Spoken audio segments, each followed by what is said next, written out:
Welcome to Killer Confessions, where the truth, no matter how deeply buried, often clawing its way through layers of deceit, eventually finds its way to the surface, frequently through the chilling, reluctant words of those intimately involved. I'm your host, Harry Mithi. Tonight, we journey once more to the outwardly tranquil, small, rural landscapes of Crow Wing County, Minnesota. This is a region renowned for its picturesque lakes and dense forests, a place where people often go to escape the pressures of city life and reconnect with nature's quiet solitude. But in the crisp autumn of October 2022, this veneer of pastoral peace became the grim backdrop for a dark and deeply disturbing crime. The calculated disappearance and brutal murder of a young man, Bryce Broegel, and a father's desperate, twisted, and ultimately futile attempt to conceal his profound guilt, only to be unraveled in a tragic turn and by his own family's agonizing confessions. This is the chilling, almost Shakespearean story of Bryce Broegel and the deadly secrets of Michael LaFlex.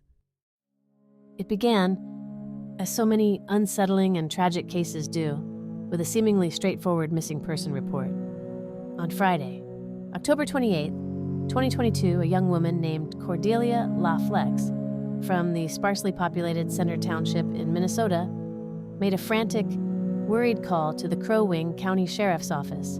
Her 23-year-old boyfriend, Bryce Broegel, a young man with dreams of a self-sufficient life in Alaska, had vanished without a trace 2 days earlier, on Wednesday, October 26th. The last person to see him alive, she tearfully told the authorities, was her own father, Michael LaFlex. Bryce had reportedly been heading to a nearby storage unit with Michael, ostensibly to drop off some of his belongings after a long trip. That was the very last anyone had heard from him. Cordelia's initial text messages to Bryce that night. Messages filled with a young woman's innocent concern, then growing confusion, and finally, dawning fear. I love you, miss you already. This, however, was to be no ordinary disappearance, no simple case of someone needing space or taking an unannounced break. Cordelia recounted to the dispatcher a bizarre and unsettling story that her father, Michael, had told her upon his return home alone that Wednesday evening. Michael LaFlex claimed that while he and Bryce were at the storage complex, some official-seeming men dressed in plain clothes and driving two unmarked vehicles had suddenly appeared out of nowhere and had taken Bryce away, placing him in handcuffs. According to Michael's initial, dramatic account, these mysterious men had shown no identification, offered no explanation for the arrest, and he had no idea what law enforcement agency they might have represented or what possible charges Bryce might have been facing. Cordelia, having no immediate reason to disbelieve her father at that critical point, waited anxiously, her mind racing for Bryce to call or text her with an explanation. When he never did, her anxiety turned to dread, prompting her to file the official missing persons report 2 days later. Investigators with the Crow Wing County Sheriff's Office, as is standard procedure, began their inquiry by interviewing the last known person to see Bryce alive, Michael LaFlex. They located him at a family Halloween party in the nearby town of Brainerd. Michael appeared cooperative, even somewhat expecting their arrival, and agreed to accompany them to the storage facility to recount his version of events. He explained that he and Bryce had gone to the storage unit around 5 p.m. On October 26th, Bryce, he said, needed to sort through his belongings after returning just that afternoon from a months-long cross-country trip with Cordelia. Michael claimed they spent about 40 minutes at the unit as Bryce decided what to keep and what to discard. It was as they were leaving the storage facility in Michael's white Ford Escape, he asserted, that the lights came on. These mysterious men in their unmarked cars, one dark gray, the other white, had intercepted them.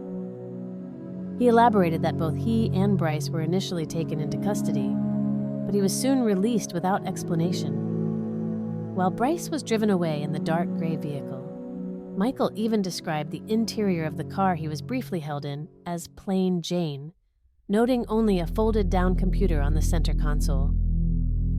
Michael LaFlex's story, however, soon began to unravel under the gentle but persistent scrutiny of experienced investigators. He hinted at existing strife within the family, admitting that he didn't care to talk to Bryce much.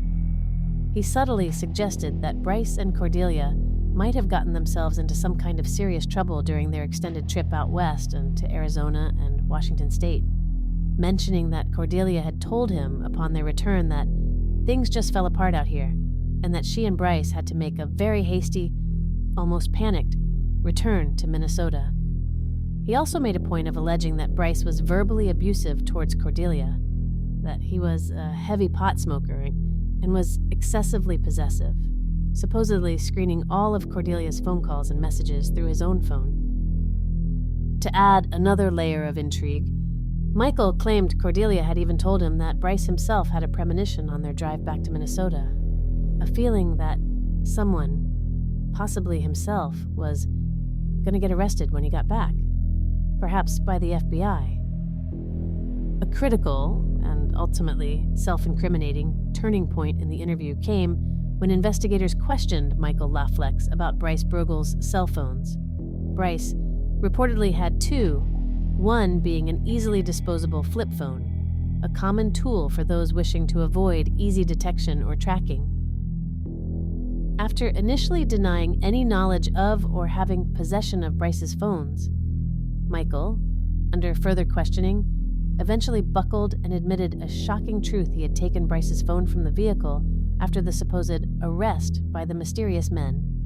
His purported reason for this highly suspicious act, he claimed he had later thrown Bryce's phone into a trash can at a gas station in Brainerd that same evening because he was scared of somebody tracking it and coming after my daughter. This explanation, rather than alleviating suspicion, immediately raised profound red flags for the investigators. Why would an innocent man, if his story of a legitimate arrest were true, feel the need to dispose of the victim's or arrestee's phone in such a clandestine manner? Investigators quickly discovered that there was no record whatsoever of any outstanding warrant for Bryce Broegel's arrest, nor was there any record of him ever being taken into custody by any local, state, and/or federal law enforcement agency on or around October 26th. Their subsequent search of the designated gas station trash can in Brainerd, however, did indeed yield Bryce's two cell phones, exactly where Michael LaFlex had said he had disposed of them. The intricate web of lies Michael was spinning was beginning to tighten around him. The most damning evidence, however, came from Michael LaFlex's own cell phone data, a digital footprint he couldn't erase. Analysis of his phone's location history showed that at 4:45 a.m. on October 27th, the day after Bryce Broegel had gone missing, Michael had left his home and driven back to his storage unit. He remained there for a crucial 22 minutes. He then drove from the storage unit to a remote, secluded spot of public land near Lake Edward, a densely wooded area far from civilization, and his phone data showed him remaining there for approximately an hour. The storage unit, it was becoming increasingly, chillingly clear to investigators, was likely not just the last place Bryce was seen, but a primary crime scene. On October 29th, armed with this compelling digital evidence, police executed a search warrant on Michael LaFlex's storage unit. The scene inside told a grim story. On the unit's cold concrete floor, they found a bottle of bleach, a common agent used to clean up biological evidence, which later tested positive for traces of both Bryce's and Michael's DNA. They also discovered the faint but discernible remains of a substance that tested positive for the presence of blood, and distinct drag marks consistent with something heavy, like a human body, having been dragged across the floor on a sled. The following day, October 30th, investigators, meticulously following the GPS trail from Michael's cell phone data, made their way to that isolated, secluded spot near Lake Edward. There, in the heart of the woods, they found what they had come to expect: a freshly dug, crudely disguised grave, recently broken branches stuck haphazardly into the ground, topped with a layer of fresh leaves that conspicuously didn't match the surrounding fallen autumn foliage. An excavation team was immediately called to the scene, and as they carefully dug, they unearthed a body. It was Bryce Broegel. He had been shot once, fatally, in the back of the head. The discovery of Bryce Broegel's body was horrific, a tragic confirmation of everyone's worst fears, but it wasn't entirely a surprise to law enforcement by that point. Just 2 days earlier, on October 28th, in a stunning development, Michael LaFlex's own 2 half-siblings, his sister Jen Baker and his half-brother Patrick, had bravely, and with considerable personal difficulty, gone to the police with a series of chilling confessions Michael had made to them. After Michael had been interviewed by investigators at the storage unit on that Friday, he had attended Jen's family Halloween party. Later that evening, he had approached Jen and asked to borrow her car, expressing concern that the police might be following his truck. When Jen, alarmed, pressed him as to why, he had broken down and told her the horrifying, unvarnished truth he needed her car because he needed to go and bury Bryce Broegel's body. He confessed to Jen that he had shot Bryce in the back of the head. He chillingly assured her that the police would never find the body. He even told her that he had used a sled to move Bryce's body, as it was too heavy for him to manage alone, and that he had taken a bag of leaves from her garage to cover up the gravesite once he had buried Bryce. This very sled was later found by police, abandoned in a ditch on the way to the storage unit, covered with a blanket, and bearing a dried, red-brown substance suspected to be blood. After Michael left with her car that night, a distraught and horrified Jen had immediately called her brother, Patrick. Patrick worked as a night shift clerk at a local convenience store and, through his work, had developed a trusted relationship with members of the local police department. Upon hearing Jen's terrifying revelation, Patrick, asking to remain anonymous at first to protect himself and his sister, went directly to the police and relayed Michael's horrifying confession. It was apparently common knowledge within their extended family. Both Jen and Patrick told investigators that Michael LaFlex intensely disliked Bryce Broegel and firmly believed that Bryce was physically and emotionally abusing his daughter, Cordelia. Everything Michael had piously told investigators earlier about Cordelia needing to make her own choices, about her needing to realize on her own that Bryce was toxic, it had all been a calculated, manipulative lie designed to cover his own heinous, murderous act. Michael LaFlex was subsequently arrested for the murder of Bryce Broegel. In November 2022, he was formally arraigned on a charge of second-degree murder without premeditation. However, as the investigation continued to build an even stronger case of a far more calculated crime, the charges were later upgraded.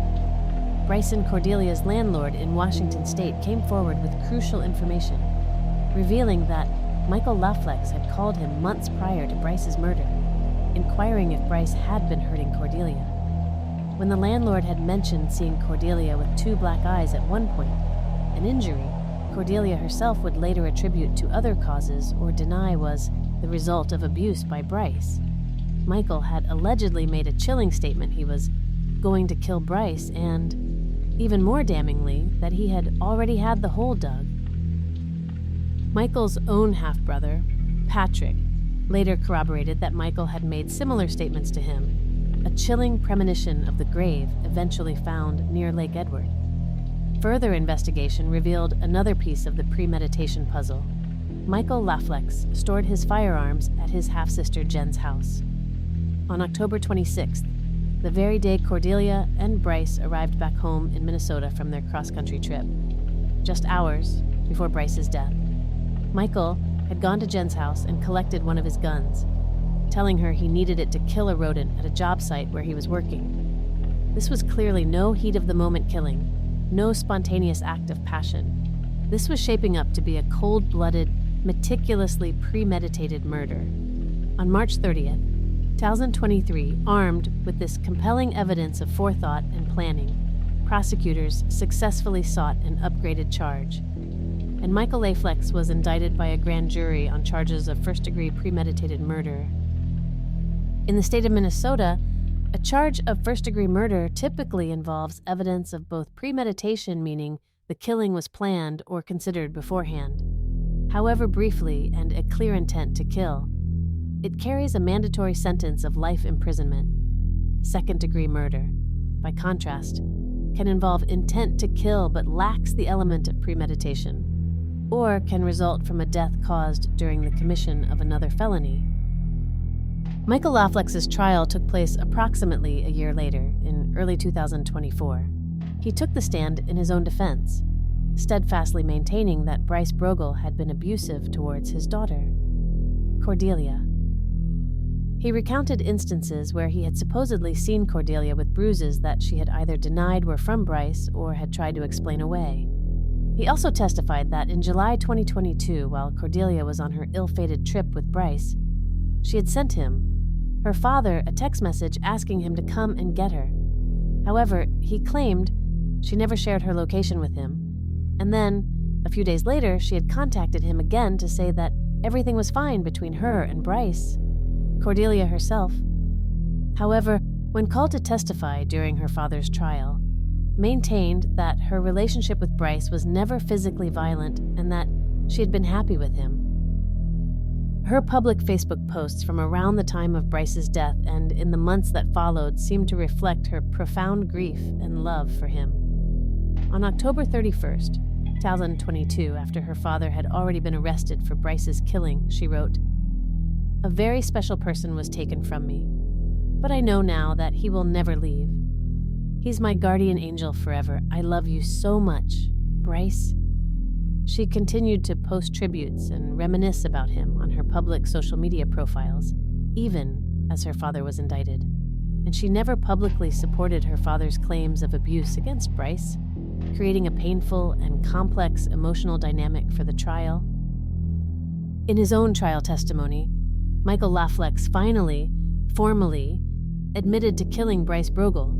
However, he vehemently denied that it had been a premeditated act. He now claimed that he had brought Bryce out to the storage unit on that fateful day specifically to provoke him into a physical fight. His supposed plan, he told the court, was that if Bryce assaulted him, he, Michael, could then press charges against Bryce, thereby creating a legal mechanism to keep Bryce away from his daughter Cordelia. He asserted that he just happened to have the gun with him that day because he had been dealing with vermin at a client's house earlier and had forgotten to remove it from his vehicle.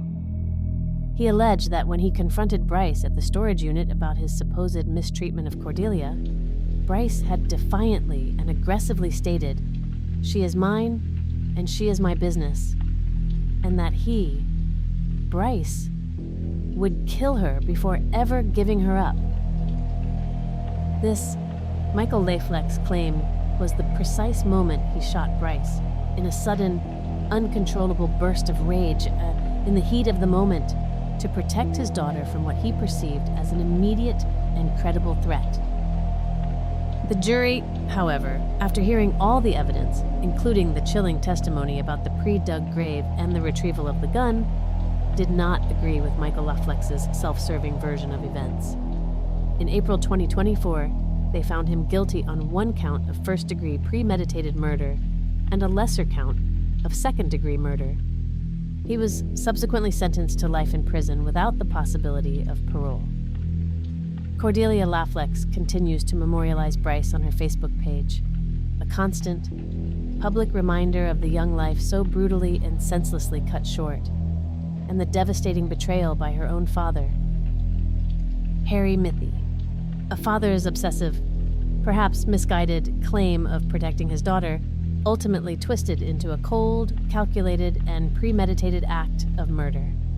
A heinous crime concealed by an elaborate web of lies that, in the end, ensnared him completely. Michael LaFlex's chilling confessions to his own family members, individuals torn between loyalty and horror, became the undeniable key to unlocking the awful truth behind Bryce Broegel's tragic and untimely end. It's a profoundly chilling reminder that sometimes the most dangerous and insidious threats come not from strangers, but from within the very heart of a family, from those who believe they are acting out of a warped sense of love but are instead driven by an explosive combination of control, rage, and violence. Thank you for joining us on Killer Confessions.